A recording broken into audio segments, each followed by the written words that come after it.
नमस्कार। दोपहर समाचार में आपका स्वागत है।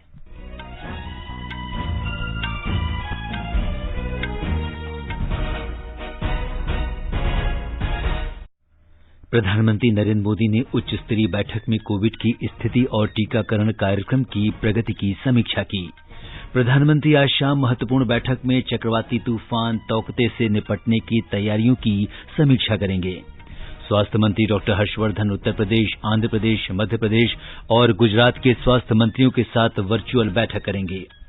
कोविड उपचार के लिए डीआरडीओ द्वारा विकसित दवा 2-डीऑक्सी-डी-ग्लूकोज की पहली खेप अगले सप्ताह तक जारी होने की संभावना। दैनिक कोरोना संक्रमित लोगों की संख्या में गिरावट का रुख। पिछले 24 घंटे में 3,26,000 से अधिक लोगों में संक्रमण की पुष्टि।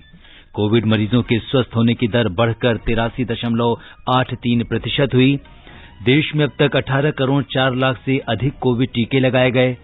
कजाकिस्तान से वेंटिलेटर, रेस्पिरेटर और अन्य चिकित्सा उपकरणों की खेप भारत पहुंची। गंगोत्री धाम के कपाट आज सुबह पारंपरिक धार्मिक अनुष्ठान के साथ खुले गए और चक्रवाती तूफान तौकते के कारण केरल में मूसलाधार बारिश। दोपहर समाचार में रवि कपूर के साथ मैं सिद्धार्थ सिंह। कोरोना संक्रमण में बढ़ोतरी जारी है। सभी श्रोताओं से अपील है कि लापरवाही न बरतें, सभी एहतियाती उपायों का पालन करें और 44 वर्ष से अधिक उम्र के जिन लोगों ने कोविड का पहला टीका लगवा लिया है, सही समय पर दूसरा टीका लगवाएं। 3 आसान उपायों का पालन करें और सुरक्षित रहें। मास्क लगाएं, 2 गज की सुरक्षित दूरी बनाए रखें, बार बार हाथ धोएं और साफ सफाई रखें। और अब समाचार विस्तार से। प्रधानमंत्री नरेंद्र मोदी ने आज उच्च स्तरीय बैठक में कोविड की स्थिति और टीकाकरण कार्यक्रम की प्रगति की समीक्षा की। इस बैठक में प्रधानमंत्री के प्रधान सचिव, गृह मंत्रालय, स्वास्थ्य और परिवार कल्याण मंत्रालय, सड़क परिवहन और राजमार्ग मंत्रालय तथा जैव प्रौद्योगिकी विभाग, सूचना और प्रसारण विभाग के सचिव भी उपस्थित हुए। शाम को प्रधानमंत्री नरेंद्र मोदी संभावित चक्रवाती तूफान तौकते से निपटने की तैयारियों की समीक्षा के लिए महत्वपूर्ण बैठक करेंगे। इस बैठक में सरकार, राष्ट्रीय आपदा प्रबंधन प्राधिकरण और राष्ट्रीय आपदा मोचन बल के वरिष्ठ अधिकारी भाग लेंगे। स्वास्थ्य मंत्री डॉक्टर हर्षवर्धन आज दोपहर बाद उत्तर प्रदेश, आंध्र प्रदेश, मध्य प्रदेश और गुजरात के स्वास्थ्य मंत्रियों के साथ वर्चुअल माध्यम से बैठक करेंगे। इस बैठक में वे इन राज्यों में कोविड-19 की स्थिति और कोविड टीकाकरण अभियान की प्रगति की समीक्षा करेंगे। कोविड मरीजों के लिए बनाई गई दवा 2-डीऑक्सी-डी-ग्लूकोज की पहली खेप अगले सप्ताह तक जारी होने की संभावना है। इस दवा को रक्षा अनुसंधान और विकास संगठन ने विकसित किया है और भारत के औषध महानियंत्रक ने हाल ही में इसके आपात इस्तेमाल की अनुमति दी है। डॉक्टर रेड्डी लैब अगले महीने से इस दवा का बड़ी मात्रा में उत्पादन करेगी। ये दवा पाउडर के रूप में छोटे छोटे पैकेट में उपलब्ध होगी, जिसे पानी में मिलाकर लिया जा सकेगा। 2-डीऑक्सी-डी-ग्लूकोज दवा वायरस से संक्रमित कोशिकाओं में जाकर वायरस को फैलने से रोकती है तथा मरीज की ऊर्जा भी बढ़ाती है। ये अपने तरह की अनूठी दवा है। प्रयोगशाला में इस दवा के परीक्षण से पता चला है कि इससे कोविड मरीजों को जल्द ठीक होने में मदद मिलती है और ऑक्सीजन पर निर्भरता भी कम होती है। इस दवा का देश में आसानी से उत्पादन और वितरण किया जा सकता है। भूपेंद्र की रिपोर्ट के साथ समाचार कक्ष से नईम अख्तर। ये समाचार हमारी वेबसाइट newsonair.com/hindi और हमारे mobile app news on AIR पर भी उपलब्ध हैं। प्रधानमंत्री फसल बीमा योजना के अंतर्गत फसल की बुवाई से लेकर फसल कटाई तक पूरे फसल चक्र के दौरान जोखिम के कवर को प्रदान किया जाता है। स्थानीय आपदा या फसल कटाई के बाद नुकसान की स्थिति में बीमित किसानों द्वारा 72 घंटे के भीतर इसकी सूचना बीमा कंपनी, क्रॉप इंश्योरेंस ऐप, संबंधित बैंक या फिर राज्य सरकार के अधिकारियों या बीमा कंपनी के टोल फ्री नंबर पर देना आवश्यक है। ऐसी फसलें जिन्हें फसल कटाई के उपरांत खेत में सुखाने के लिए बंडल बनाकर रखने की आवश्यकता होती है एवं उस स्थिति में यदि प्राकृतिक आपदा से कोई नुकसान होता है तो फसल कटाई से 14 दिन की अवधि तक बीमा कवर उपलब्ध रहता है और होने वाले नुकसान का आकलन व्यक्तिगत भूखंड खेत के आधार पर किया जाता है। क्लेम राशि का भुगतान राज्य सरकार एवं बीमा कंपनी की संयुक्त समिति द्वारा आकलन के पश्चात निर्धारित करके किसानों को सीधे बैंक खाते में किया जाता है। प्रधानमंत्री फसल बीमा योजना एक कदम आत्मनिर्भरता की ओर। चलो मिलकर एक शुरुआत करें, चलो एक फैसला आज करें, मास्क नहीं तो टोकेंगे, कोरोना को रोकेंगे, चलो एक इरादा करते हैं, चलो कुछ वादा करते हैं, मास्क नहीं तो टोकेंगे, कोरोना को रोकेंगे। दोपहर समाचार में आपका फिर स्वागत है। देश में अब तक 18 करोड़ 4 लाख से अधिक कोविड टीके लगाए गए हैं। स्वास्थ्य और परिवार कल्याण मंत्रालय के अधिकारी ने बताया कि पिछले 24 घंटे में 11 लाख से अधिक वैक्सीन लगाई गई। कोविड टीकाकरण अभियान का तीसरा चरण तेजी पकड़ रहा है, इसलिए लोग उत्साह के साथ टीका लगवा रहे हैं। 18 से 44 वर्ष के 42,58,000 से अधिक लोगों को पहला टीका लगाया गया है। इस आयु वर्ग के 3,28,000 से अधिक लोगों को पिछले 24 घंटों के दौरान टीका लगाया गया। 45 वर्ष से अधिक उम्र के 13 करोड़ 74 लाख से अधिक लोगों को टीका लगाया गया है। स्वास्थ्यकर्मी और अग्रिम पंक्ति के कार्यकर्ताओं को 3 करोड़ 87 लाख से अधिक टीके लगाए गए हैं। देश में कोविड महामारी की दूसरी लहर के बीच संक्रमित लोगों की संख्या निरंतर घट रही है और स्वस्थ होने की दर लगातार बढ़ रही है, लेकिन कई राज्यों और केंद्र शासित प्रदेशों में अब भी दैनिक संक्रमित लोगों की संख्या बढ़ रही है। स्वास्थ्य और परिवार कल्याण मंत्रालय के अधिकारी ने आज बताया कि कुल संक्रमित लोगों में से केवल 15.07% मरीजों का ही इलाज किया जा रहा है। देश में इस समय 36,73,000 से अधिक रोगी उपचार करा रहे हैं।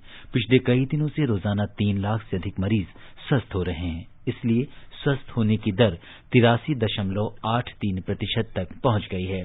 पिछले 24 घंटे के दौरान 3,53,000 से अधिक मरीज स्वस्थ हुए हैं। अब तक 2 करोड़ 4 लाख से अधिक मरीज ठीक हुए हैं। कल 3,26,000 से अधिक लोग संक्रमित हुए हैं। इस दौरान 3,890 लोगों की मृत्यु हुई। इसके साथ ही मृतकों की संख्या 2,66,000 से अधिक हो गई है। भारतीय आयुर्विज्ञान अनुसंधान परिषद ने कहा कि कल 16,93,000 से अधिक कोविड जांच की गई। अब तक 31 करोड़ 30 लाख से अधिक जांच की जा चुकी है।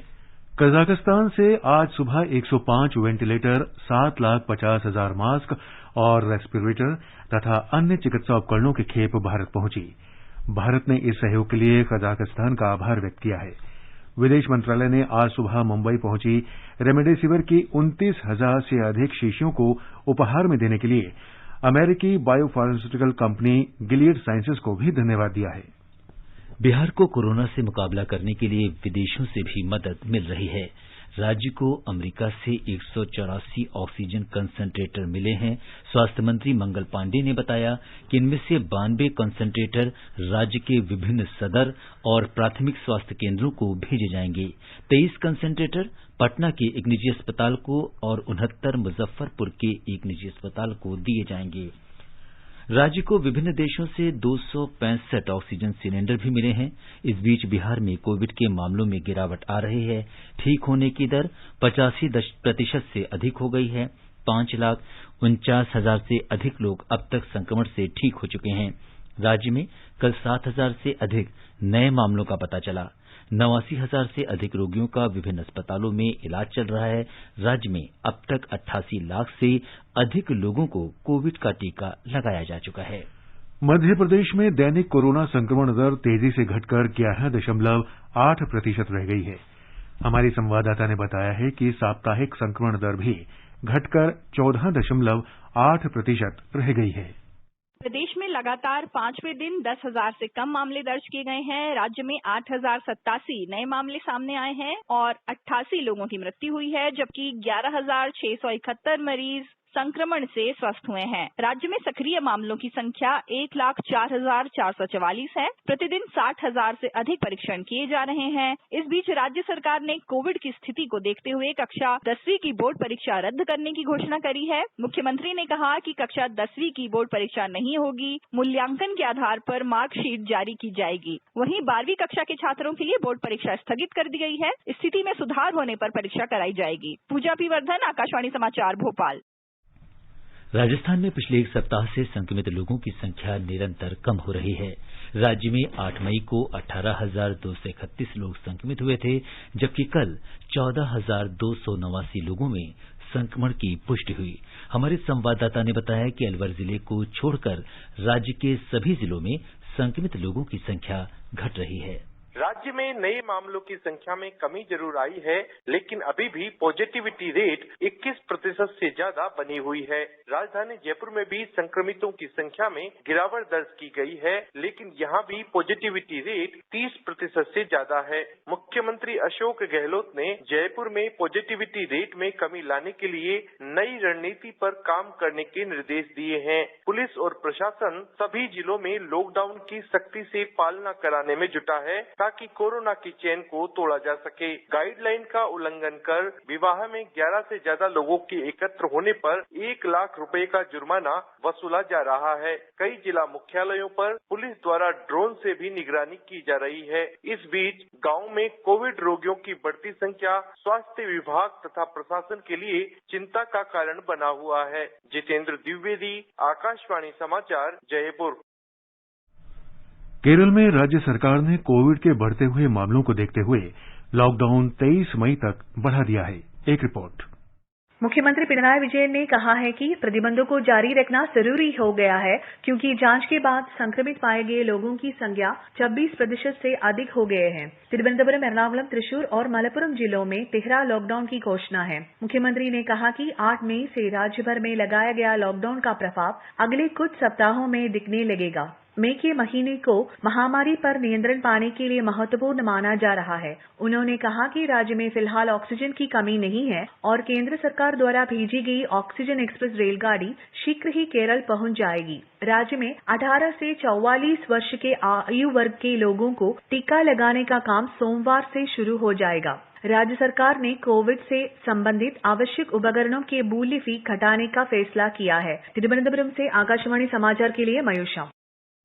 रक्षा अनुसंधान और विकास संगठन डीआरडीओ ने एक ऑक्सी केयर प्रणाली विकसित की है, जिससे रोगी के शरीर में ऑक्सीजन की मात्रा स्थिर की जा सके। इस प्रणाली के माध्यम से रोगी के शरीर में कम दबाव और इलेक्ट्रॉनिक नियंत्रण प्रणाली के जरिए अपने आप ऑक्सीजन पहुंचाई जाती है। ब्यौरे के साथ हमारे संवाददाता। डीआरडीओ द्वारा बनाए गए ऑक्सीकेयर सिस्टम रोगी के शरीर में मौजूद ऑक्सीजन को भांप लेता है और उसके आधार पर जितना आवश्यक है उतना ही ऑक्सीजन देता है। इससे अस्पताल कर्मचारियों को ऑक्सीजन लेवल एडजस्ट करने की तकलीफ दूर होकर समय की बचत होती है। इसमें नॉन रीब्रीथर मास्क लगाए जाने की वजह से 30 से 40% ऑक्सीजन की बचत होती है। तकनीकी खराबी की चेतावनी देने की व्यवस्था भी इसमें है। ऑक्सीकेयर को घर, quarantine centre, Covid care centre और अस्पताल में इस्तेमाल किया जा सकता है। इस व्यवस्था को तैयार करने के लिए डीआरडीओ ने कई कारखानों को मंजूरी दी है। पीएम केयर्स फंड द्वारा 322 करोड़ रुपए की लागत से 1,50,000 यूनिट ऑक्सीकेयर सिस्टम खरीदने का निर्णय भी लिया गया है। सुधींद्र, आकाशवाणी समाचार, बेंगलुरु। दिल्ली के मुख्यमंत्री अरविंद केजरीवाल ने कहा है कि प्रत्येक जिले में ऑक्सीजन कंसंट्रेटर बैंक बनाए जाएंगे। संवाददाता सम्मेलन को संबोधित करते हुए श्री केजरीवाल ने कहा कि कोविड रोगियों को समय पर ऑक्सीजन उपलब्ध कराने के लिए ये आवश्यक है। उन्होंने कहा कि सरकार ऐसे रोगियों के मद्देनजर ऐसे बैंक बना रही है। उन्होंने जोर देकर कहा कि आवश्यकता पड़ने पर होम आइसोलेशन में रहने वाले रोगियों को कंसंट्रेटर घर घर जाकर उपलब्ध कराया जाएगा। मुख्यमंत्री ने यह भी कहा कि पिछले 15 दिनों में 1,000 आईसीयू बेड बढ़ाए गए हैं और दिल्ली में संक्रमण दर घटकर अब 11% रह गई है। केंद्रीय मंत्री धर्मेंद्र प्रधान ने केंद्रीय स्वास्थ्य और परिवार कल्याण मंत्री डॉक्टर हर्षवर्धन से अनुरोध किया है कि ओडिशा के 15 जिलों में 19 ऑक्सीजन संयंत्र लगाए जाएं। डॉक्टर हर्षवर्धन को आज भेजे पत्र में श्री प्रधान ने उनसे इस मामले में व्यक्तिगत हस्तक्षेप करने का अनुरोध किया। ये 19 संयंत्र राज्य में पहले से लगाए जा रहे 21 संयंत्रों के अलावा होंगे। पत्तन, पोत, परिवहन और जलमार्ग राज्य मंत्री स्वतंत्र प्रभार श्री मनसुख मंडाविया ने कहा कि महाराष्ट्र में जवाहरलाल नेहरू पत्तन प्राधिकरण जेएनपीटी को संयुक्त अरब अमारात से भेजी गई 150.23 मीट्रिक टन मेडिकल ऑक्सीजन प्राप्त हो गई है। केंद्रीय मंत्री ने कहा कि जेएनपीटी शीघ्र ही प्राथमिकता के आधार पर कार्गो की तुरंत निकासी सुनिश्चित करेगी। इन दिनों कोविड महामारी को देखते हुए लोग प्रतिरक्षण क्षमता बढ़ाने के लिए पारंपरिक पद्धतियों पर ध्यान दे रहे हैं। भारत की कई प्राचीन पद्धतियां इस बीमारी का मुकाबला करने और प्रतिरक्षण क्षमता बढ़ाने में लाभदायक साबित हुई हैं। महामारी की वजह से लोगों को अपने घर के अंदर ही रहना पड़ता है। आकाशवाणी से बातचीत में पर्यावरणविद मुकुल सनवाल ने बताया कि ताड़ के छोटे पौधे घरों में लगाने से घर के अंदर ऑक्सीजन की मात्रा बढ़ती है। कोविड-19 महामारी में सरकार ने प्रतिरक्षा को बढ़ावा देने के लिए कई पारंपरिक तरीकों और साधनों की सिफारिश की। कोविड-19 प्रमुख रूप से फेफड़ों को प्रभावित करता है और लोगों को सांस लेने में समस्या होती है। हाल ही में ऑक्सीजन की कमी भी एक प्रमुख चिंता का विषय था। पर्यावरणविद मुकुल सानवाल का सुझाव है कि एरिका पाम पौधा या सुपारी लगाने से ऑक्सीजन की आपूर्ति बढ़ाने में मदद मिल सकती है। घर के भीतर के परिवेश को बेहतर बनाने के लिए भी उन्होंने कई अन्य प्राकृतिक तरीके बताए। हमको कुछ अन्य उपाय सोचने पड़ेंगे कि हवा कैसे घर के अंदर आए और जो वायरस है वो उससे डाइल्यूट हो, पर उसके साथ बाहर का वायरस अंदर ना आए। एक तरीका ये सोचा जा सकता है कि एरिका पाम हम रखें। Science has proved that Areca palms emit a lot of oxygen. Another problem that is coming when we are forced to live indoors is the type of housing that we are living in. The number of times we go down, can we minimize using the lift? Can we have home delivery? We pick it up very carefully, put it aside and then open it and wash our hands. From our traditional medicine हमको मालूम है कि हल्दी का प्रयोग अगर शाम को करते हैं, बहुत थोड़ी सी चुटकी भर हल्दी दूध में मिला के पीते हैं तो उससे हमारी इम्यूनिटी बढ़ती है। हमारे कल्चर में, हमारे सिविलाइजेशन में प्रिवेंशन पर जोर दिया था। अगर हमारी इम्यूनिटी अच्छी होगी तो हम इस पेंडेमिक को और अच्छी तरह से इसका मुकाबला कर पाएंगे। मास्क और पीपीई किट जैसे प्लास्टिक कवरिंग के रूप में प्लास्टिक का बढ़ता उपयोग लंबे समय में पर्यावरण को नुकसान पहुंचाएगा। इस समस्या को कम करने के लिए श्री सानवाल ने सुझाव दिया है कि ऐसी कुछ चीजों का पुनर्नवीनीकरण किया जा सकता है, पर ऐसा करने में विशेष सावधानी बरतनी होगी ताकि कोई भी स्वास्थ्य संबंधी खतरा ना हो। ये जो पीपीई का उपयोग हो रहा है उसमें कोरोना वायरस भी सम्मिलित है। अब इसको संभाल कर ही बाहर फेंका जाना चाहिए, अलग रखना है और इसको फिर जलाने की बात आ रही है। पर जब इसकी मात्रा बढ़ेगी और ये निरंतरता इसमें आ जाएगी तो हमको सोचना पड़ेगा कि इसके लिए क्या और कुछ और उपयोग हो सकते हैं। प्लास्टिक का तो अन्य उपयोग मुश्किल है, तो कुछ पदार्थों की रिसाइकलिंग भी संभव है। रिसाइकलिंग करने के पहले ये देखना जरूरी होगा कि हम जिस चीज को रिसाइकिल कर रहे हैं उसका दुरुपयोग तो नहीं हो सकता है। मिसाल के रूप में, if we are trying to recycle syringe, we need to be careful that in the recycling process the syringe is not reused rather than being recycled. पारंपरिक और पर्यावरणीय रूप से टिकाऊ साधन हमें कोविड-19 से लड़ने के लिए बेहतर तरीके से तैयार कर सकते हैं। आकाशवाणी समाचार के लिए दिल्ली से दीक्षा सक्सेना। आइए अब सुनते हैं मशहूर फिल्म अभिनेता रजा मुराद का कोविड महामारी से लड़ने का संदेश।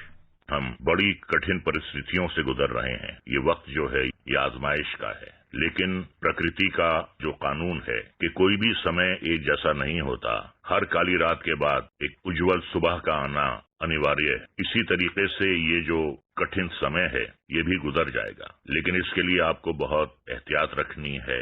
आपको सैनिटाइजर का इस्तेमाल करना है।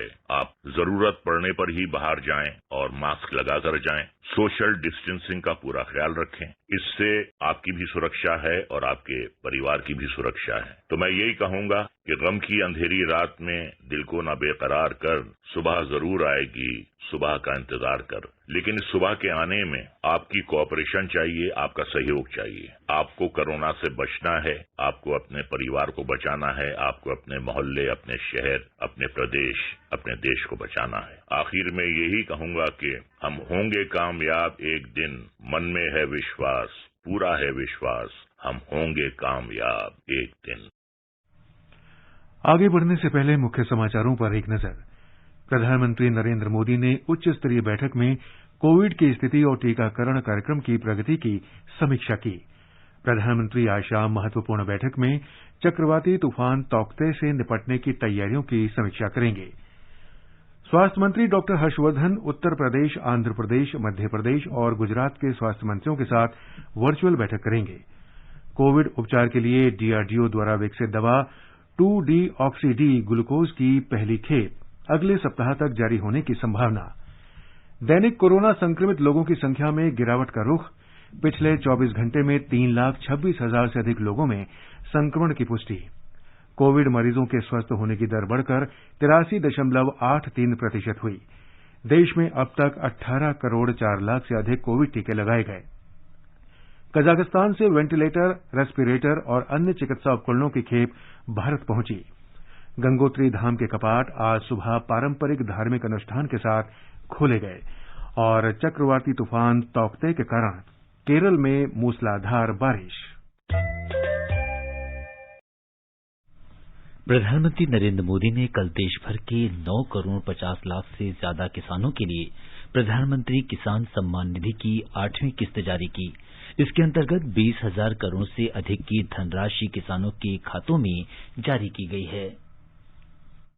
इस अवसर पर प्रधानमंत्री ने देश भर के लाभार्थी किसानों से चर्चा की, जिसमें अनंतपुर जिले के किसान भी शामिल थे। इनमें जिले के दुरदकुंटा गांव की वन्नूरमा भी शामिल है। उन्होंने प्राकृतिक खेती के जरिए अपनी पैदावार दोगुनी की। आकाशवाणी से बातचीत में वन्नूरमा ने बताया कि ना पेरू वन्नूरमा, मादे दुरदकुंटा ग्राममो। मेरे पास बंजर भूमि है जिस पर पिछले 10 वर्षों से खेती नहीं हो रही थी। अब उसमें 3 फसलें अनाज, मूंगफली और सब्जियां पैदा हो रही है। मैं 27,000 रुपये खर्च किए और 1,07,000 रुपये कमाए। प्रधानमंत्री सम्मान निधि से गरीब किसान भी नई तकनीकी अपनाकर बेहतर जीवन जीने का प्रयास कर रहे हैं। నాలాగే తయారు చేయాలని నా మనసులో కోరుకుంది। डॉक्टर जी कोंडलराव, आकाशवाणी समाचार, विजयवाड़ा।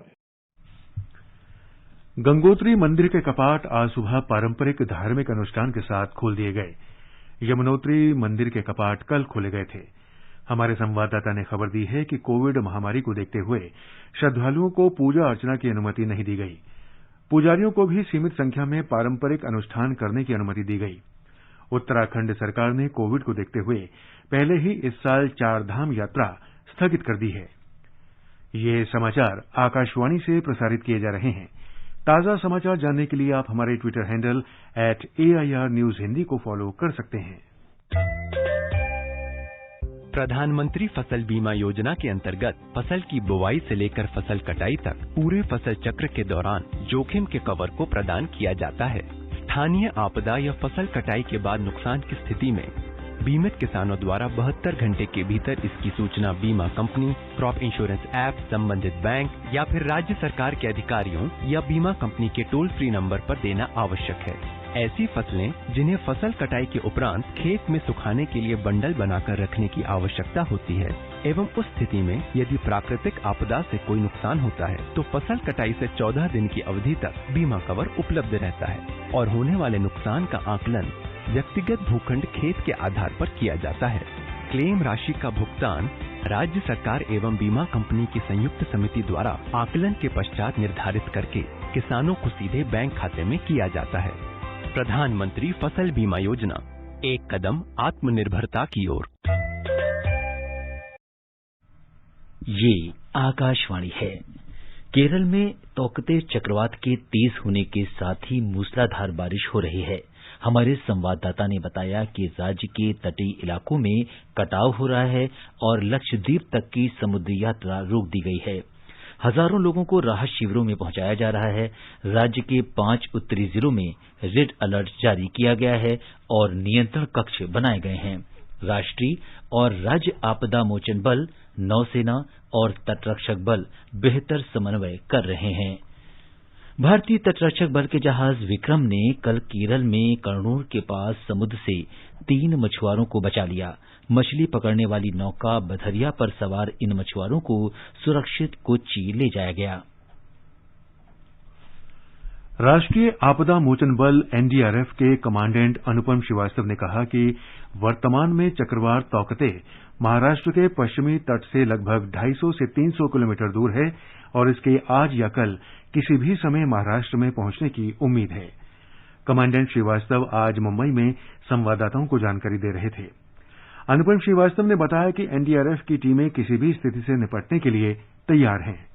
साइक्लोन तौते के लिए एनडीआरएफ की तरफ से पूरी तैयारी है। हमारी 3 टीमें मुंबई में तैनात हैं। एक टीम हमने कल रात को ही गोवा भेजी है और बाकी 14 टीमें हमारे पास पुणे हेडक्वार्टर में तैनात हैं, जो कि बहुत ही शॉर्ट नोटिस पर प्रशासन के आदेश पर कहीं पर भी तैनात की जा सकती हैं। हमारी संवाददाता ने बताया है कि इस सिलसिले में मुख्यमंत्री उद्धव ठाकरे ने एक समीक्षा बैठक की। मुख्यमंत्री उद्धव ठाकरे ने भारतीय मौसम विभाग से मिली जानकारी के तहत कल इस क्षेत्र के विभागीय आयुक्त एवं जिला अधिकारियों के साथ एक आभासी समीक्षा बैठक ली, जिसमें उन्होंने आग्नेय अरेबियन समुद्र में कम दाब का क्षेत्र निर्माण होने से चक्रवात की स्थिति आने की संभावना जताई। मुख्यमंत्री ने कहा कि पालघर, रायगढ़, रत्नागिरी, सिंधुदुर्ग जिलों में चक्रवात तुत्के से भारी बारिश के साथ तेज हवा की संभावनाओं को देखते हुए इस इलाके की प्रशासकीय यंत्रणा सक्षम रखना आवश्यक है। उन्होंने कहा कि 15 से 17 मई के दरमियान आने वाला चक्रवात मनुष्य एवं सांपत्तिक हानि पहुंचा सकता है, इसलिए स्थानिक प्रशासन ने जागरूक रहना, तांत्रिक एवं मनुष्यबल तैयार रखना अति आवश्यक है। भावना गोखले, आकाशवाणी समाचार, मुंबई। चांगपा चरवाहों का एक घुमंतु समुदाय है जो लद्दाख क्षेत्र की चांगथांग पठार में रहता है। ये लोग याक, भेड़ और गाय पालते हैं तथा घास और पानी की उपलब्धता के आधार पर मौसम बदलने के साथ अपना स्थान बदलते हैं। रेडियो चांगपा समुदाय के जीवन का महत्वपूर्ण अंग है। आकाशवाणी लेह के स्वर्ण जयंती के अवसर पर घुमंतु समुदाय की जीवन शैली पर हमारे संवाददाता की ये विशेष रिपोर्ट। रेडियो खानाबदोश के जीवन का हिस्सा है। जब वे हिमालय के हरे भरे चरागाहों में जानवरों को चरा रहे होते हैं तो सस्ता और पोर्टेबल रेडियो ही सूचना का एकमात्र स्रोत होता है। खानाबदोश रेडियो से मौसम के पूर्व अनुमान के अनुसार चलते हैं। इसके अलावा खानाबदोशों को अपने बच्चों की शिक्षा, खेती के विभिन्न तरीकों और स्थानीय संगीत के मनोरंजन भी ऑल इंडिया रेडियो से मिलती है। घुमंतु खानाबदोश अब अपने क्षेत्र में जलवायु परिवर्तन से अवगत हैं। जलवायु परिवर्तन उनकी पारंपरिक जीवन शैली को प्रभावित करता है। 77 साल उम्र की मेमे चौंतुंडुक ने अपनी खानाबदोश जीवन शैली, पुरानी परंपरा, संस्कृति के संरक्षण के महत्व और रेडियो के साथ लगाव के बारे में साझा किया। जब से लद्दाख केंद्र शासित प्रदेश बन गया, तब से पशुधन को प्राथमिकता दी गई और विशेष चारा भूमि सहित कई कल्याणकारी उपायों की योजना बनाई गई। मवेशियों के लिए बीमा योजनाएं अब लोकप्रिय हैं। आकाशवाणी समाचार के लिए चांगथांग से चेतन राशि। जानी मानी अभिनेत्री और सुप्रसिद्ध नृत्यांगना माधुरी दीक्षित की पहली फिल्म अबोध थी। इसके बाद माधुरी दीक्षित ने तेजाब, खलनायक, दयावान, राम लखन जैसी अनेक सुपरहिट फिल्मों में अभिनय किया। वे अब भी छोटे पर्दे पर सक्रिय हैं। आज उनका जन्म दिवस है। आकाशवाणी की ओर से माधुरी दीक्षित को जन्मदिन की बधाई।